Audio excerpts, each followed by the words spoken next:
The word Salafi, or early Muslim, in traditional Islamic scholarship means someone who died within the first 400 years after the Prophet, peace and blessings be upon him, including scholars such as Abu Hanifa, Malik, Shafi, and Ahmed ibn Hanbal. Anyone who died after this is one of the Khalaf, or Latter-day Muslims. The term Salafi was revived as a slogan and movement among Latter-day Muslims by the followers of Muhammad Abduh, some 13 centuries after the Prophet, peace and blessings be upon him, approximately 100 years ago. Like similar movements that have historically appeared in Islam, its basic claim was that the religion had not been properly understood by anyone since the Prophet and the early Muslims and themselves. In terms of ideals, the movement advocated a return to a Sharia-minded orthodoxy that would purify Islam from unwarranted accretions, the criteria for judging which would be the Quran and Hadith. Now these ideals are noble, and the author does not think that anyone would disagree with their importance. The only points of disagreement are how these objectives are defined and how the program is to be carried out. As for its validity, one may note that the Salafi approach is an interpretation of the text of the Quran and Sunnah, or rather a body of interpretation, and as such, those who advance its claims are subject to the same rigorous criteria of Islamic sciences as anyone who makes interpretive claims about the Quran and Sunnah. Namely, they must show 1. That their interpretations are acceptable in terms of Arabic language, 2.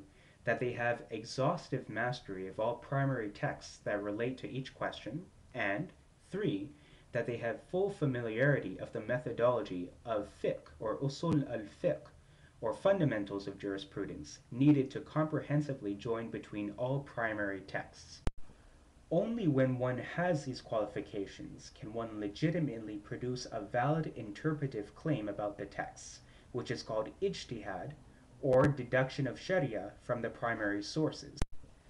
Without these qualifications, the most one can legitimately claim is to produce such an interpretive claim from someone who definitely has these qualifications, namely, one of those unanimously recognized by the Ummah as such since the times of the true Salaf, at their forefront the mujtahid imams of the 4 madhabs, or schools of jurisprudence.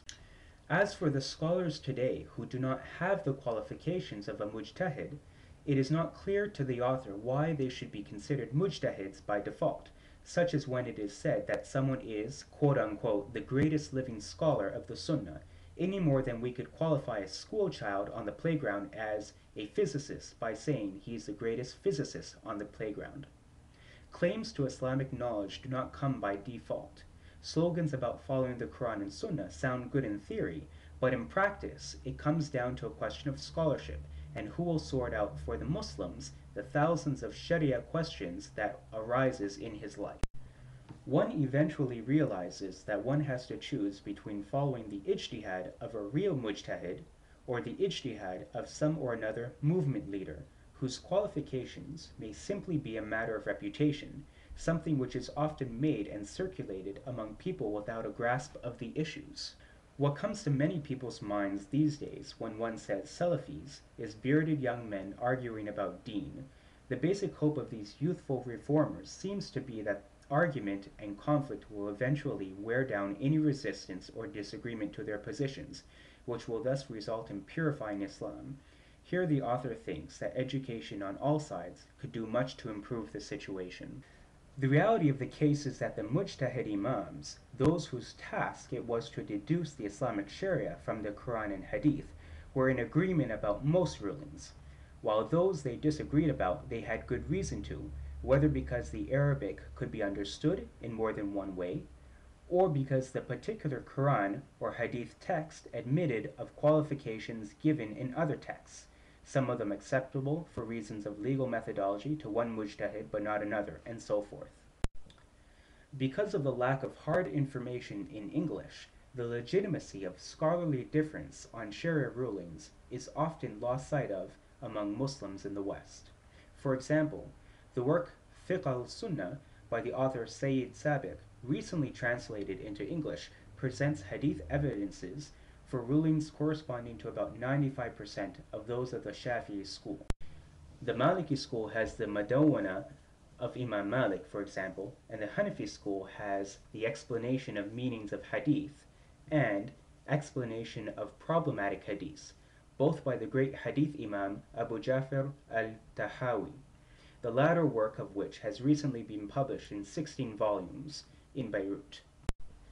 Whoever has not read these and does not know what is in them is condemned to be ignorant of the hadith evidence for a great many Hanafi positions.